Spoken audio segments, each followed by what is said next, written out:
Les exigences du RGPD s'agissant de la sécurité informatique consistent à mettre en place des mesures techniques et organisationnelles afin de garantir un niveau de sécurité adapté aux risques. Plus précisément, il s'agit de mesures pour garantir la confidentialité, c'est-à-dire s'assurer que la donnée n'est accessible qu'à ceux dont l'accès est autorisé, garantir l'intégrité, c'est-à-dire s'assurer de la fiabilité de la donnée qui doit être exacte, pas modifiée, pas détruite, garantir la disponibilité, c'est-à-dire s'assurer de l'accessibilité de la donnée, et enfin garantir la résilience des services de traitement, c'est-à-dire la capacité à résister à une panne ou à une cyberattaque et à revenir à l'état initial après l'incident, notamment grâce à des solutions de sauvegarde et des systèmes de redondance.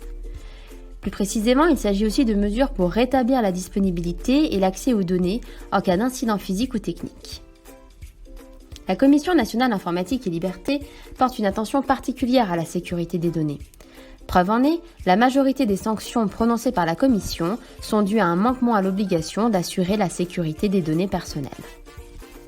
Dans ce 5e et dernier épisode de la série 5 minutes pour comprendre le RGPD consacré à la sécurité informatique, quelques rappels seront effectués, puis des points d'attention seront faits sur les méthodologies projets et les marchés publics. Dans l'épisode numéro 1, le RGPD, une opportunité pour mon projet, nous avions présenté les acteurs clés sur lesquels s'appuyer.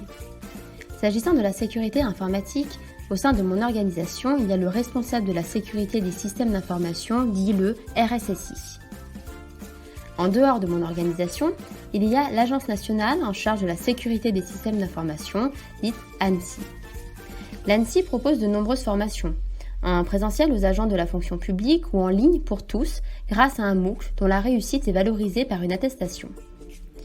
Le site internet de l'ANSSI est par ailleurs très fourni, avec de nombreux outils particulièrement utiles, comme un glossaire, ou de nombreux documents destinés à des publics variés, des guides techniques au recueil de bonnes pratiques élémentaires en passant par des infographies. En conclusion, identifier ces acteurs clés permet de bien s'entourer, ce qui est sécurisant.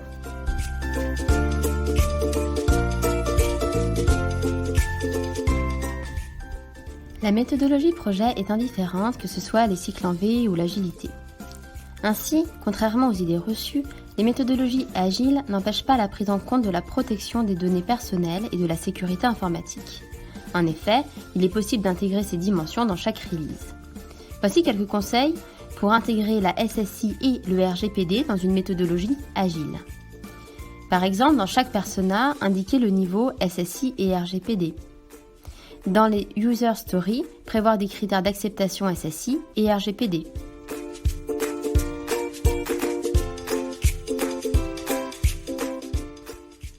Dans un marché public, de nombreuses exigences peuvent porter sur la sécurité informatique dans l'objectif de protéger les données à caractère personnel.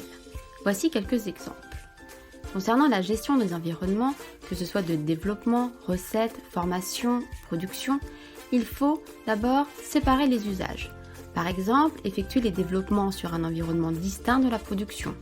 Ensuite, privilégier des données anonymisées sur les environnements non productifs.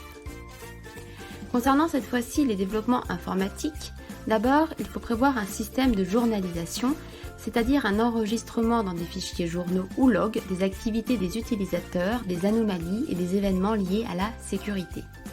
Ces journaux doivent conserver les événements sur une période glissante, ne pouvant excéder 6 mois, sauf obligation légale ou risque particulièrement important. La journalisation doit concerner au minimum les accès des utilisateurs, en incluant leur identifiant, la date et l'heure de leur connexion et la date et l'heure de leur déconnexion. Dans certains cas, il peut être nécessaire de conserver également le détail des actions effectuées par l'utilisateur, des types de données consultées et la référence de l'enregistrement concerné. Ensuite, sur les fonctionnalités, selon les besoins, il faut prévoir de la pseudonymisation, de l'anonymisation. Enfin, sur les profils et habilitations, il faut les définir dès la conception du projet et mettre en place des process internes, notamment vérifier régulièrement que les personnes qui sont parties n'ont plus d'habilitation. Concernant la documentation projet, il faut prévoir un plan d'assurance sécurité, un PAS, et parfois, selon les projets, un plan de continuité d'activité, un PCA, et un plan de reprise d'activité, un PRA. Ces documents doivent être abordés lors de la réunion de lancement et revus régulièrement.